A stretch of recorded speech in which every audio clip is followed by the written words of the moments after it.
The distribution channel could end up being more powerful than the content people. Isn't that what you said, Michael? Well, no, I think you're going to see a slight shift in powers. At the consumer end, you're going to see a concentration of power, right? So whether that's Blockbuster of old, whether that's cable, the cable structure in the US, whatever it is, when you have that distribution of power, you're going to see average ARPU rates come down. Content is key. It's absolutely key. It's key to my business. We distribute for all the majors. It's the lifeblood of what we do. But I think when the distribution side concentrates, as a rights holder, I think that the natural thing happens is there's a slight shift in power. Right now, it's very skewed towards content. All I'm saying is if you look at other, historically, when new technologies have emerged, that tends to move over time. So what does everybody else think about that? I mean, Duccio, what do you think? Look, of course, generally that's the rule, and I think it's true. I think in this space, it's going to take longer than it has in the past for a few reasons. One is, again, you're trying to get the consumers to adopt a new business model. Although with the kind of traditional DVD model moving online, I think it's going to be easier. I think in terms of barriers to entry, because Netflix was mentioned before, and of course it now looks like a huge success story. But the truth is, once the technology gets easier to adopt, somebody's going to come in and throw a bunch of money to it, and Netflix will have first mover advantage, but they won't necessarily be able to lock somebody else out. So a few big players will emerge, but those players, no matter what, if the pay model is kind of that rental model driven by premium product, it'll continue to be driven by the studios, and the studios will continue to dictate the prices. They'll continue to protect their windowing. I don't think we're going to see that shift happen in the next 2 to 5 years. But I mean, Simon, you work for a company that has one of the biggest sites ever. I mean, iPlayer is just huge. It has to do with how good it is, right? And that it has good content, but also that it works. I mean, that's the main thing, or not? No, absolutely. I mean, iPlayer's currently doing about 2.3 million programs watched every day. About 1 million people using it every day. And you're absolutely right. The thing that drives its peaks are, when the big programs are on. Let me just put it slightly in perspective, though, those numbers. So even for the BBC, on-demand consumption via the internet is probably around 0.5 to 1% of our overall TV consumption.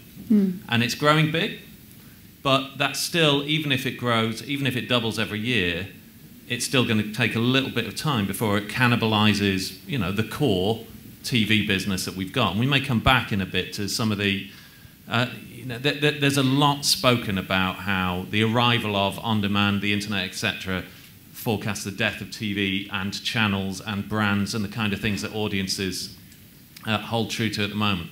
I don't buy it. I don't buy it in the next 2 to 5 years. I do think it's important. I do think it's fundamental. But actually, there's going to be an evolution there. Michael, and then I'm going to bring Larry in. The cable cutting the cord discussion, I mean, to me, it's great hype, but there's no reality in it. If you look at Blinkbox, if you look at the pay market, what we're doing effectively is we're capturing the DVD as it moves from physical to digital. That's not a cannibalization of the existing cable industry, right? That's a cannibalization of high street retail, which is why you see Blockbuster going out of business. It has nothing to do with cutting the cable. They're two very different offers, so I think that's great hype, but it has nothing to do with reality. And that's the pay side. When we talk about pay, that's the pay business we're talking about. The advertising side of our business funds our marketing growth. We're a pay business. The economics, as I said to you, are so uninteresting. What it allows us to do is to acquire a very broad customer base and convert them to pay. That's how the economics work for us. The ad-supported side of the business, the economics they're not great, and that's the unique. That's the way the model works. Now, when I set Blinkbox up 4 years ago, you could hardly raise funding on that concept because everyone thought the world was going to be free. Now, all of a sudden, people wake up to it. Yeah, Larry, when you look at this, how do you build a community? How do you see that developing when you're looking at your content and you want to make sure that, they see it? How do you do that? Well, we're a pure play studio, so just like Warner Brothers Television in the U.S., who sells to NBC and ABC and Fox. So we really rely on our distributors to market and promote the show, and we help them use social media to tie into the narrative, and we provide additional content that kind of gives them the tools to go do that. But at the end of the day, one of the nice things about our US model in particular is we're going out and we're doing these advertiser deals with our distributors. So they know that there's money coming in exchange for delivering a certain audience, and we're working with the large distributors who can promote off their platform and drive this audience. So again, we're the arms dealer. We're not trying to also execute the battle out on the field. We're trying to provide the best weaponry possible for our partners to go do that.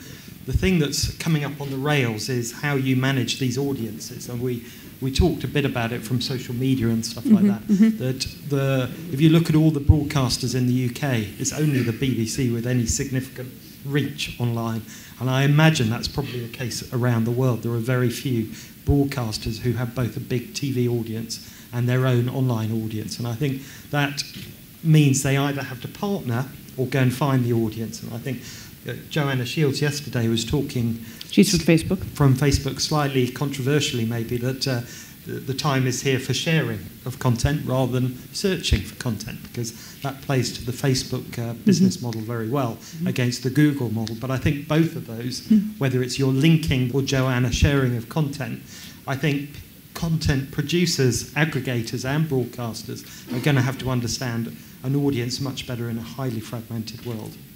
Is that something you have to deal with, Duccio? Look, absolutely. I think what you're hearing here in common is that free has really become a tool to drive audiences to your pay environment, whatever that pay environment is. And even if you look at what iTunes is doing now, that started as pretty much a pure pay model. All of the network shows were available on iTunes for free download, the first episode, right? Because that's a way to kind of hook audiences and bring them in. The bottom line is there is no such thing as free. Somebody always has to pay. And right now, on free, there is just no business model that will sustain a free model of streaming long-form content. If your content originally needs to live in a pay environment, so BBC set aside, for most of us, and for every Fred, there's 5 billion 12-year-olds that are not Fred, so that's not really a business model. So the business model has to be you use free to drive people to your pay model and somehow get paid. And I think that's what Rogers is doing, and I think that's pretty much what everybody here is doing.